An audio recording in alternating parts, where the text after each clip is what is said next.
আসসালামু আলাইকুম। আশা করি সকলে ভালো আছেন। আপনারা যে যেখান থেকে দেখছেন আপনাদের সকলকে স্বাগতম। আমরা যারা আরবি গ্রামার শিখছি আইকে ক্লাসরুমের পক্ষ থেকে, পাশাপাশি আপনাদের জন্য ইংলিশ গ্রামারও ব্যবস্থা করে রাখা হয়েছে। আমরা ইংলিশ গ্রামারটাকে পুরো পার্ট বাই পার্ট, ইংলিশ গ্রামারে যা কিছু আছে সব নিয়ে আমরা আলোচনা করবো খুঁটিনাটি। সে অনুসারে আমরা ক্লাস করে যাচ্ছি। তবে আজকে যে আমরা ক্লাসটা করবো ধারাবাহিকভাবে, আমরা টেন্সের যে ধারাবাহিক ক্লাসগুলো সেগুলো 48 প্রকার হিসেবে আমরা ভাগ করেছিলাম। সেই 48 প্রকার ভাগ করে তার ভিতর থেকে আজকে তার অন্য একটা প্রকার, সেটা হচ্ছে যে past perfect interrogative. Past perfect interrogative positive tense যেটা, সেটা আমরা করবো। এরপরে নেগেটিভটা আসবে। এই পজিটিভ ফর্মটা শেষ হওয়ার পরে, ইন্টারগেটিভ পজিটিভ ফর্ম যতটা আছে 12টা, সেই 12টা শেষ হওয়ার পরে পজিটিভ মানে নেগেটিভ ফর্মে 12টা আবার চলে আসবে। তো এখন আমরা পজিটিভ ফর্মে পাস্ট পারফেক্ট শিখছি। ইনশাল্লাহ আশা করি আমরা যে ধারাবাহিকভাবে ওই ক্লাসগুলো যদি সবই দেখে থাকি, তাহলে আশা করি আমাদের আর ইংলিশের কখন আটকাতে হবে না, মানে বাক্য তৈরি করার ক্ষেত্রে ইংলিশে আমরা সব বুঝে যাব। তাই সেই ব্যাপারটা আমরা এখন ধারাবাহিকভাবে দেখবো যে নির্ভুলভাবে কীভাবে ইংলিশ বাক্য তৈরি করতে হয়। তাই আমরা মেইন হচ্ছে ইংলিশের মেইন টপিকটা হচ্ছে টেন্স। টেন্সকে যে ভালো করে বুঝবে, তাহলে ইংলিশের ব্যাপারটা সে ভালো করে বুঝবে। তো এখন আজকে আমরা যে বিষয়টা শিখছি সেটা হচ্ছে পাস্ট পারফেক্ট ইন্টারগেটিভ টেন্স। সেই টেন্সটা কিভাবে গঠন করতে হবে, সেই টেন্সের ভিতরে কি কি থাকতে হবে। আচ্ছা, সেটার স্ট্রাকচারটা আমি এখানে লিখে দিয়েছি, মানে বেসিকটা আমি লিখে দিয়েছি এবং দু তিনটে এক্সাম্পল দিয়ে দিয়েছি। যদি আপনারা এরপরে ভার্ব মুখস্থ করে করে V3 ভার্ব যেগুলো আছে, মানে পাস্ট পার্টিসিপল ভার্ব, সেটাকে যদি আপনি মুখস্থ করে শিখতে পারেন, যাকে ভার্বের V3 বা ভার্বের PP বলা যায়, আপনি সেগুলো যদি মুখস্থ করে এরকম বাক্য তৈরি করেন, ইনশাআল্লাহ দেখা যাবে আপনি হাজারো বাক্য তৈরি করতে পারবেন এবং ইংলিশকে নির্ভুলভাবে আপনি শিখতে পারবেন। তো এটা হচ্ছে বিষয়। তো এখন আমরা দেখি এই টেন্সের মানে পাস্ট পারফেক্ট ইন্টারগেটিভ পজিটিভ, সেটার গঠনটা কি। সেটার গঠন হচ্ছে শুরুতে হ্যাড। এই টেন্সের ভিতরে শুধুমাত্র একটাই অক্সিলারি ভার্ব ব্যবহার করা হয়, সেটা হচ্ছে কি হ্যাড। এই হ্যাড ব্যবহার করব, তারপরে সাবজেক্ট ব্যবহার করব, তারপরে V3 বা ভার্বের PP, তারপর অবজেক্ট, তারপরে ইন্টারোগেশন চিহ্ন। আচ্ছা, এটা গেল আমাদের মেইন কথা। তাহলে কি কি, শুরুতে হ্যাড, তারপরে সাবজেক্ট, তারপরে ভার্বের 3, তারপরে অবজেক্ট, এগুলো বসালেই হয়ে যাবে আমাদের পাস্ট পারফেক্ট ইন্টারোগেটিভ পজিটিভ যেটা, সেটা হয়ে যাবে।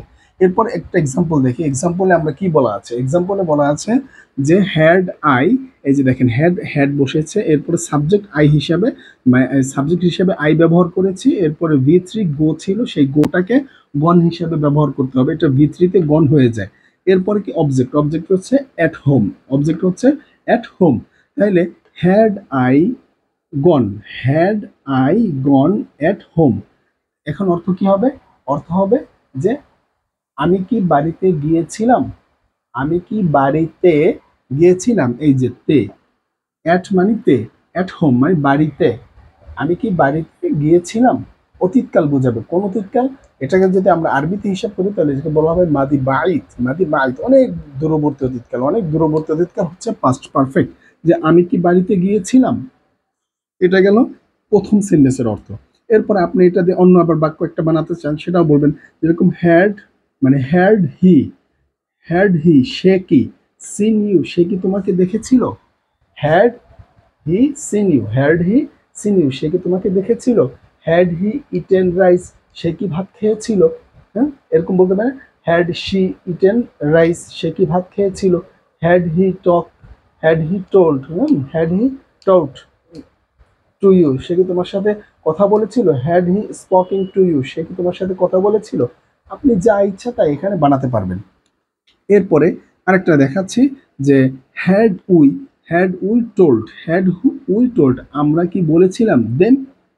এখন যদি এখানে একটু টু অ্যাড করে দিই তাহলে আরো ভালো হয়। টু দেম তাদের কাছে কি আমরা বলেছিলাম। তাহলে হ্যাড হি টোল্ড আমরা কি বলেছিলাম। টু হোম তাদের কাছে কি আমরা বলেছিলাম। ঠিক আছে, তাহলে এভাবে করে আমরা এই ইংলিশের বাক্যগুলো তৈরি করতে পারি। আর এইখানে যে আমরা স্ট্রাকচারটা দেখছি, সেই স্ট্রাকচারটা দেখে যদি আর এরকম যদি আমরা প্র্যাকটিস করি, দেখা যাবে যে আমাদের অসংখ্য বাক্য তৈরি করা সম্ভব এবং ইংলিশটাও ইজি হয়ে যাবে আমাদের কাছে। ইংলিশ ভাষাটা একেবারে সহজ।